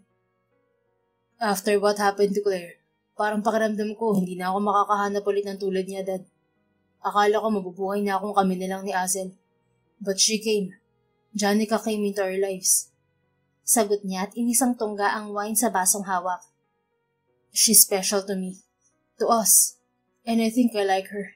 But it's not enough already. Pagpapatuloy niya. Gusto kong malaman muna sa sarili ko kung gusto ko lang ba siya dahil gusto siya ng anak ko. O gusto ko siya dahil mahal ko na siya. Gusto ko munang makasigurado, Dad. Para kung si Janica na nga, buong-buo ko maibibigay ang lahat sa kanya na walang pag-aalinlangan. Nakaramdam siya ng tapik sa balikat mula sa daddy niya. I think you already have an answer, son. But you're just afraid. Kita namin ng mami mo na okay ka na, Zion. Kaya mo nang pag-usapan muli si Claire na hindi ka umiiyak. But you're still holding the fear of losing someone you love. 6 na taon mong diniprive ang sarili mo na sumubok ulit na magmahal. At ngayon na ayos ka na, ayos na kayo ng anak mo. Siguro, oras na para yan naman ang ayusin mo sa sarili mo. You deserve to be happy with the woman you like and love, son. Your son also deserves a mother's love and care. I'm sure Claire will be happy in heaven if she see you and Azel happy. Tumayo ang daddy niya matapos nitong ubusin ang wine nito. Yumuko ito kay Zion at pinisil muli ang balikat niya. Hindi pa namin lubos na kilala si Janica, pero nakikita ko na mabuting tao naman siya at mahal na rin siya ng anak mo. Malaki ka na, Zion. Nakaisang anak ka na nga eh. Kaya alam kong kaya mo na ang desisyon na yan. Basta kami ng mami mo. Nandito lang kami para sumuporta sa'yo. Kahit sinong mahalin mo, walang kaso sa amin. Basta ang nais lang namin ay maging masaya kayong mag-ama at kayang suklian na babaeng mamahalin mo ang pagmamahal mo sa kanya. Be brave, son. Harapin mo kung anong dinidikta ng puso mo. Payo nito bago siya iniwang mag-isa. Tumagal pa sa pool area si Zion para mag-isip-isip hanggang sa mapagtanto niya na marahil ay tama nga ang kanyang daddy. Siguro nga ay natatakot lang siya na sumubok ulit dahil sa nangyari noon. Pero may pag-ibig na talaga siyang nararamdaman para kay Janica. Nauunahan lang siya ng takot. Well, if that's the case, then kailangan ko na magplano para ligawan siya. Nakangiti niyang sabi sa sarili. Halos magdadalawang linggo na ang lumipas at naging kapansin-pansin para kay Janica ang mga ikinikilos ni Zion. Simula kasi na makauwi sila galing sa mansyon ng mga magulang nito ay napapadalas na ang paglapit nito sa kanya at pagyaya na lumabas. Hindi na nga lang siya ang nakakapansin nito, kundi pati na rin ang mga kasamahan nila sa mansyon. Ay, ako na ang nagsasabi. Gusto ka ni Sir Zion, Jaja. Bulalas ng kanyang tiya Isabel na sinang-ayon na naman ni Beth. Oo, be, ramdam ko rin. Hindi naman mag-e-effort si Sir Zion na yayain kang kumain sa labas, mamasyal sa park at magpapansin sa'yo kung wala siyang gusto sa'yo. Ani Beth. Natural lang naman na kasama ako na kumain at mamasyal sa labas. Di ba nga kasi yaya ako ni Azel? Kasama kaya lagi namin ng bata kapag lumalabas kami. Patuloy niyang giit naman sa kuro ng mga ito. Ay gaga, syempre pwedeng ginagamit niyang way yun para makuha ang loob mo. At saka tuwing lalabas kayo may binibili rin siya para sa'yo, di ba? Ang sarap mong sabunutan, Jaja ka. Bahala ka nga. Basta may gusto sa'yo si Sir Zion. Tapos, hindi siya ganun sa amin, ano ka ba? Sa'yo lang special ang treatment niya. Anas ng tiyahin na nai-stress na sa kanya. Lalo lang naguluhan si Janica sa nararamdaman. Ayaw niyang isipin yun, ngunit malaking bahagi na nga ng isipan niya ang nagsasabi na baka nga tama si Tia Isabel Pero ayaw naman niyang mag-assume kahit na deep inside ay umaasa siya na sana nga ay may gusto si Sir Zion sa kanya. Aminado naman na siya. Tanggap na niya sa kanyang sarili na may pagtingin na siya sa kanilang amo. Pero pinipigilan lang niya dahil hindi sila bagay. Napakayaman nito, siya ay yaya lamang. Maya-maya pa ay biglang dumating ang asawa ni Beth na si Ador. Nako, confirm na nga. Naniligaw si boss sa'yo. Anito na ikinagulat niya. Ha? Paano niyo naman po nasabi, Kuya Ador? Kakarating lang ni Asel at nakita ko may dalang malaking bulaklak si boss. Mukhang para sa'yo yun. Hindi na nagawa pang magsalita ni Janica nang sumigaw si Asel na kakapasok lamang ng mansyon. Tinulak-tulak naman siya ng tiyahin na halos maihina sa kilig, kaya wala siyang nagawa kundi salubungin ang mga ito. At nang makita nga niya si Zion na nakangiti sa kanya at may bitbit na malaking bouquet ng bulaklak, halos lumabas na ang puso niya sa dibdib sa lakas ng tibok na yun. Mabuti naman at nakauwi na kayo. Nakapaghain na ng hapunan. Tara na sa dining. Kandautal niyang sabi. Lumapit naman si Zion na nakatitig sa kanya ang mga mata at inabot ang bouquet ng bulaklak. Janica, flowers for you.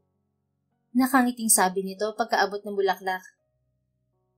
Nanginginig ang mga kamay na tinanggap yun ni Janica. Narinig pa nila ang impik na tili ng tiyahin niya na nasa kusina lang kasama ang mag-asawang Beth at Ador. Sobrang kabog ng puso ni Janica. First time niyang nakatanggap ng bulaklak at mula pa sa lalaking lihim niyang minamahan. Parang ang haba-haba tuloy ng hair niya. Janica, pwede bang makausap kita sa labas sandali bago tayo mag-dinner? Doon tayo sa garden. Ani Zion, dahil hindi pa rin makapagsalita ay tanging tango na lamang ang nagawa ng dalaga. Pagkarating sa garden ay inalalayan pa siya ni Zion na makaupo. Silang dalawa lang ang nandoon at mas naging sweet pa ang ambience dahil sa mga fairy lights na nakakalat sa garden. Umupo sila sa bakal na upuan na naroon. Sir Zion, ano pong pag-uusapan natin? Para saan nga po pala ang mga bulaklak na to? Tanong ni Janica na bumasag sa katahimikan. Gusto niyang masiguro kung para saan yun dahil ayaw niyang maging asyomera. Tumitig sa kanya ng masinsinan si Zion bago ito huminga ng malalim at inabot ang kanyang kamay na nakapatong sa ibabaw ng mesa. Halos mapatalon siya sa kinauupuan dahil sa gulat at sa hindi maipaliwanag na kiniti sa tiyan. Janica, I know this past few weeks ay napapansin mo mga ginagawa ko. Alam ko na may kutob ka na. At gusto kong kumpirmahin ang kutob na yon. Ani Zion na hindi man lang bumibidiw sa pagkakatitig sa mga mata niya. I like you, Janica. No. Actually, let me rephrase those words. I love you, Janica. Those are the right words. Parang anumang oras ay gugulong na palabas ng mga eyeballs niya sa sobrang panlalaki ng kanyang mga mata. Alam ko na nabibigla ka, Janica. At siguro nabibilisan din. But this past few months na nandito ka, hindi ko na maiwasan na mahulog sa iyo araw-araw. Tinanong ko ang sarili ko kung mahal na ba kita o gusto lang kita dahil gusto ko ng anak ko. But after questioning myself, napagtanto ko na mahal na nga kita. Kanina sinama ko si Azal sa akin dahil gusto ko siyang makausap tungkol dito. At pumayag naman siya na ligawan kita.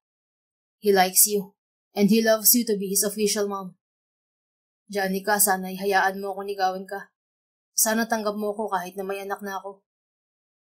Ramdam na ramdam ni Janica ang pagmamahal, sinseridad at kaseryosohan sa mga sinabi ni Zion. Speechless siya, kahit alam niya ang posibilidad na may gusto ito sa kanya. Siguro dahil hindi lang niya talaga napaghandaan ang mismong araw na maririnig niya ang katotohanan sa mismong bibig ni Zion. Sir Zion? Zion na lang, Janica, dahil maniligaw na ako sa'yo. Zion na lang ang itawag mo sa akin mula ngayon, para naman hindi awkward. Nakangiting sabi nito. Napakapit naman ng mahigpit si Janica sa bouquet at sa kamay ni Zion na nakahawak sa kamay niya. Kasi, sa totoo lang, Zion,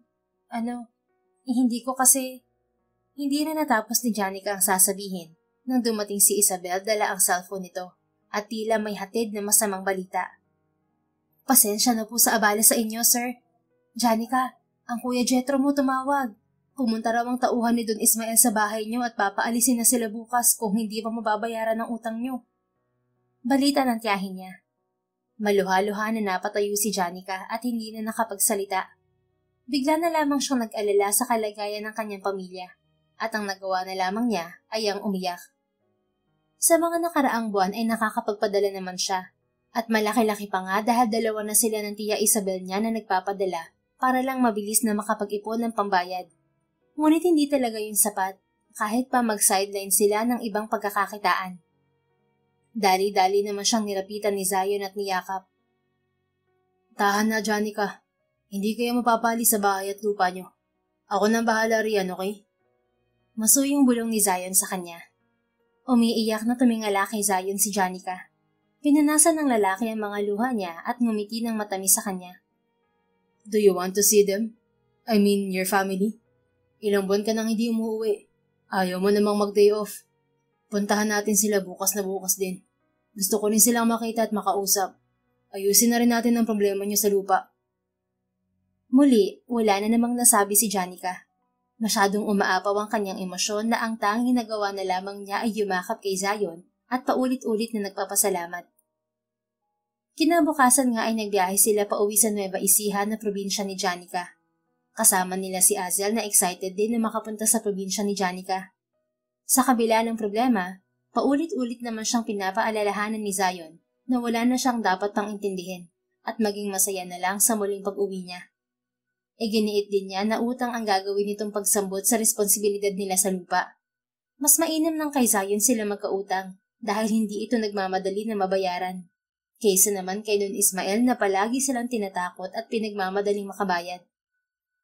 Nang sila'y makarating sa bahay ni Janica, ay agad niyang pinakilala si Zion at Azel sa kanyang tatay at dalawang kapatid. Palagi niyang nababanggit ang mag-ama sa tuwing tatawag siya sa pamilya niya, kaya parang kilala na rin ng mga ito sina Zion at Azel. Masaya akong makilala ka sa wakas, Sir Zion. Maraming salamat po sa pagbibigay ng trabaho sa anak ko. Pero pasensya na at may problema lang kami ngayon. Bati ng tatay niya kay Zion. Tumingin pa ito kay Janica na tila namomroblema. Tay, huwag niyo na pong isipin ang problema sa utang natin kay Don Ismael. Tutulungan daw tayo ni Zion. Sabi ni Janica. Nabibigla na humarap naman ang tatay niya kay Zion. Ha? Talaga po ba, Sir Zion? Naku, sir. Nakakahiyaman pero maraming salamat po. Hayaan niyo at babayaran namin ito agad sa inyo. Bigyan niyo lang po kami ng palugit. Huwag niyo na pong intindihin pa yon. Ang importante po ay mababawi na natin ang titulo ng bahay at lupa niyo para wala na po kayong problema. Hindi niyo rin po ako kailangang bayaran. I just wanna help. At saka sayo na lang pong itawag niyo lahat sa akin. Huwag niyo na po akong tawagin, sir. Magalang na sabi ni Zion. Bagamat nagtataka ay tumango naman ang tatay ni Janica at muling nagpasalamat kay Zion. Nang araw ding yun ay inasikaso agad nila ang pagbabayad sa nalalabing utang nila kay Don Ismael na halos 1 milyon pa rin. Pinapunta pa roon ni Zion ang abogado ng pamilya nito para legal ang lahat. Binawi agad nila ang titulo ng bahay at lupa na kanilang isinangla. Labis-labis ang pasasalamat ng tatay ni Janica kay Zion nang iabot nito ang titulo. Maging ang kuya at bunsong kapatid ni Janica ay hindi rin makapaniwala na hindi na sila guguluhin pa ni Don Ismael, na ayon sa mga ito ay halos araw-araw ang mga itong ginagambala. Matapos nilang ayusin ang problema sa lupa ay nagkasundo sila na mag-picnic sa malapit na batis. Enjoy na enjoy ni Azel ang pagligo at nakakuha pa ito ng bagong kuya sa katauhan ng bunsong kapatid ni Janica na si Jopet na 15 taong gulang. Nag-iihaw si Janica ng binaon nilang isda katulong si Zion nang lapitan sila ng tatay ng dalaga. Anak, may gusto ba kayong sabihin ni Zion? Nung dumating pa lang kayo, may kutob na ako sa namamagitan sa inyo. Pero ayaw ko lang kayong pangunahan. Pwede na ninyong sabihin kung ano man yan. Anang tatay niya. Naroon din sa tabi nito ang Kuya Jetro ni Janica. Si Jopet naman ay kasama ni Azel sa batis. Nagkatingin na naman silang dalawa ni Zion. Kinakabahan si Janica bagamat wala naman siyang dapat ikabahala. Siguro kinakabahan lang siya dahil si Zion ang unang lalaki na haharap sa pamilya niya para umakyat ng ligaw. Tay Raul, Jetro, mahal ko po si Janica. Sana'y pahintulutan niyo po akong ligawan siya. Pag-amin ni Zion na wala ng paliwi-ligoy pa. Tila hindi naman na nabigla ang tatay at kuya ni Janica. Nandito ako sa inyong harapan para magpaalam sa inyo ng formal. Mahal ko po si Janica At handa po akong gawin ang lahat para makuha ang matamis niyang oo. Alam ko na napaka-importante ninyo kay Janica at ginagalang ko po kayo. Kaya nais ko makuha rin ang basbas niyo. Tahimik lang namang nakatayo sa likuran nito si Janica. Hindi maiwasan ni Janica ang kilig bagamat itinatago niya yon, lalo pat kaharap niya ang tatay at kuya niya. Hinahayaan na lang niya na si Zion ang makipag-usap sa mga ito. Para sa akin, iho, wala namang problema kung manligaw ka sa anak ko. Ang akin lang ay wag mo siyang sasaktan dahil kaisa-isang babae yan sa pamilya. At sana rin ay wag mong gawing dahilan ng utang namin sa'yo para abusuhin ang anak ko. Istriktong sagot ng tatay ni Janica bago ito bumaling sa kanya. Tatay? Jaja anak, alam mo noon pa na hangad ko lang ay ang kaligayahan mo. Kahit hindi mo sabihin, kita ko sa mata mo na masaya ka. At nais kong manatili ang saya na yan. Kung mahal mo rin si Zion, hindi ako tututol. Mahal kita anak. Piliin mo palagi kung anong makakapagpasaya sa'yo. Naluluhang lumapit na lamang si Janica sa kanyang tatay at niyakap ito. Kahit wala siyang sabihin, alam na alam talaga ng tatay niya ang nararamdaman niya. Salamat po, tatay. Mahal ko rin po kayo. Bulong ni Janica habang yakap ang tatay niya. Huwag po kayong mag-aalala. Mahal ko po ang anak niyo. Singit ni Zion. Hindi ko po siya sasaktan. At yung utang po, wala po kayong utang sa akin. Tulong ko po yun sa inyo at kay Janica. Wala po kayong dapat alalahanin sa kanya. Gaya po ng sinabi ko noong una, hindi niyo ako kailangang bayaran.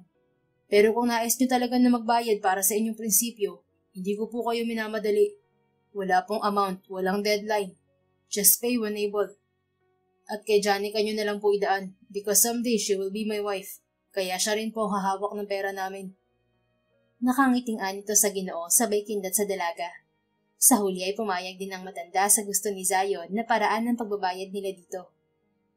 Maayos at mabilis na nakuha ni Zion ang basbas ng tatay niya. Pero mukhang sinubok naman ito ng Kuya Jethro niya. Pinakiusapan pa nga sila nito na manatili pa ng ilang araw para sa pagsubok nito para kay Zion. Gusto ko lang makita kung mahal mo ba talaga ang kapatid ko. Nangako ako kay nanay na babantayan ko ang prinsesa namin palagi. Kahit na ba ikaw pa ang nagbayad ng utang namin, hindi pwedeng ibigay ko na lang sa'yo si Jaja ng ganun-ganun na lang. Dito sa probinsya, nakagawian ng tradisyonal na pag-akit ng ligaw. Ano, handa ka ba? Nakangisi pa nitong sabi kay Zion. Tumingin naman si Zion sa kanya bago nito hinarap ang Kuya Jethro niya. Oo naman, handa ako sa anumang pagsubok na yan. Sagot nito. Good. Kung ganun magsisimula na tayo bukas. Sabi ni Jethro. Sa unang araw ay pinagsibak ni Zion ng kahoy at pinag-igib ng tubig ng kapatid ni Janica. Sa sumunod na araw naman ay pinasama ito sa pagtatanim ng palay at pagbubuhat ng mga sako-sakong palay sa imbakan nila. Lahat ng yun ay hindi inatrasan ni Zion, kaya't kalaunan ay nakuha rin ito ang boto ng kapatid at ama ni Janica. Ayos naman pala tong si Bayaw eh. Tamang-tama na to sa'yo, Ja. Bukod sa gwapo na tulad namin ay malakas pa. Pasado na to. Ngising sabi ng kuya ni Janica habang nakaakbay kay Zion na puro putik ang muka galing sa palayan. Mamula-mula naman sa pagpipigil ng tawa at kilig si Janica. Kahit na puro dumi at putik si Zion, hindi pa rin nabawasan ng kagwapuhan nito. Nakangisi pa nga ito sa kanya. Ayos ka lang ba, Zion? Hindi ba sumasakit ang katawan mo? 2 araw ka rin pinagtrabaho ni kuya. Ewan ko ba kasi sa trip niya? Parang mas tatay pa kaysa kay tatay. Natatawang sabi ni Janica habang kausap si Zion. Nakatambay sila sa labas ng kanilang bahay para magpahangin. You know I will do everything for you, Janica. Kahit na ano pang ipagawa nila sa akin ay gagawin ko para mapatunayan kong seryoso ako na mahal kita at gusto ko ng ligawan. Romantikong pahayag ni Zion. Tigil ni Janica ang ngiti at umiwas ng tingin. Kahit hindi niya harapin si Zion ay alam niyang nakatitig pa rin ito sa kanya. Naniniwala naman ako sa'yo. At saka, hindi mo naman na kailangan gawin to. Kasi sa totoo lang, mahal na rin kita noon pa, Zion. Mahina, ngunit sapat na para marinig ni Zion na pag-amin niya. Mabilis naman na humarap sa kanya si Zion na hindi maitago ang saya. Hey, are you serious? Mahal mo rin ako, Janica? I heard it. Walang bawian yan, ah. Abot langit ng ngiting sabi ni Zion. Oo na, wala rin naman akong balak bawiin. Pero syempre, itutuloy mo pa rin ang panliligaw mo, di ba? Of course. I will still court you. Liligawan kita araw-araw kahit na tayo na at kahit paasawa na kita. Si Janica naman ang marahas na napaharap kay Zion. Gulat siya sa sinabi ng lalaki, ngunit hindi niya mapigil ang ngiti at kilig. Kasal agad? Umabot ka na talaga ron hindi pa nga kita sinasagot. Anya napigil ang tawa. Siyempre naman, sisiguraduhin ko na aabot tayo ron. Ikaw ang magiging mommy ni Azel at siyempre na mga magiging babies pa natin, Janica. Sagot naman ni Zion na sinabayan pa nito ng pagkindat. Tigilan mo nga ako, Zion. Gusto mo ba nabukulan ulit kita sa noo? Nagtawanan ang dalawa nang maalala nila ang unang tagpo nila. Na mula roon ay nasa isang tagpo na sila ng kanilang buhay ngayon na hinding-hindi nila inaasahan, ngunit hinding-hindi nila pagsisisihan. Okay lang, basta one bukol, one kiss. Hirit ni Zion. Alam mo, tara na sa loob at hinihintay na tayo ni Azel. Hindi pa naman matutulog yun kapag hindi nababasahan ng bedtime story.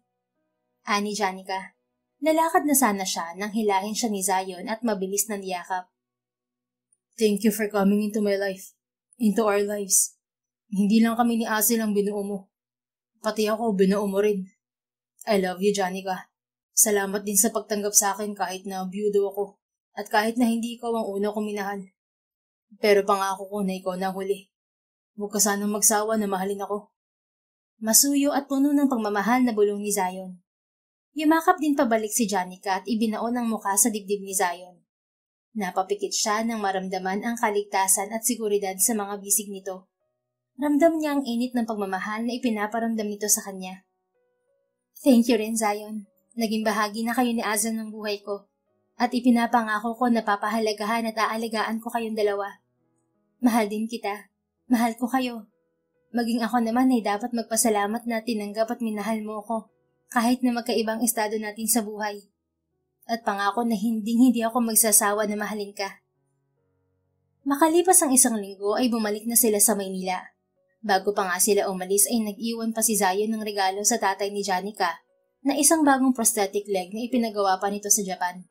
Labis ng ikinatuwa ng tatay ni Janica at maging ni Janica dahil muli nitong nabigyan ng pagkakataon ng kanilang tatay na makapaglakad muli na hindi na gumagamit ng saklay. Kung tutuusin ay wala naman na siyang dahilan pa na bumalik. Dahil kaya lang naman siya pumunta sa Maynila para magtrabaho ay dahil sa kanilang utang. Kaya na nilang pagsikapan na bayaran si Zion kung magtatrabaho sila ulit sa munisipyo at ang kuya tatay niya sa bukid. Ngunit ngayon, babalik siya sa syudad para ang sarili naman ang intindihin at sundin ang sigaw ng kanyang puso. Ipinagpatuloy ni Zion ang paniligaw kay Janica na umabot din ng halos 2 buwan. At sa mismong kaarawan ni Azel, sinagot ni Janica si Zion at opisyal na binuksan ang bagong pahina ng kanilang buhay bilang magkasintahan. Hindi lang si Zion at Azel ang natuwa, kundi pati na ang mga magulang ni Zion na botong-boto naman kay Janica. Ganon din ang mga tauhan sa mansyon ni Zion, lalo na ang tiya Isabel ni Janica. At syempre, pati ang pamilya niya na malapit nang matapos ang utang kay Zion. Maraming pinagdaanan ng relasyon ni Zion at Janica, ngunit sa pagtitiwala, respeto at pagmamahal nila sa isa't isa, ay nagawa nilang nagpasan ng mga ito. Hanggang sa naabot nila ang pangarap ni Zion, ang maikasal sila sa isa't isa at maging isang buo at ganap na pamilya. Sa durasyon ng kanilang pagsasama, ay biniyayaan din sila ng 2 anak na lalong nagpatibay sa kanilang pagsasama. Hands-on si Janica sa mga anak nila at sa pagiging may bahay ni Zion. Ayaw na siyang pagtrabahuhin ng mister niya.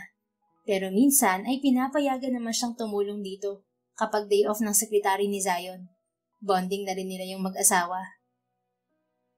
Magkaiba man sila ng estado sa buhay at pinagdaanan, tanggap nila ang isa't isa. Kaya naman, usa pa rin silang pinagbuklod ng kapalaran. The End. Kung nagustuhan mo ang istoryang ito, please don't forget to like, comment, and share it with your friends. Your support really makes a difference. Thank you and see you sa ating next story. Keep safe and be blessed.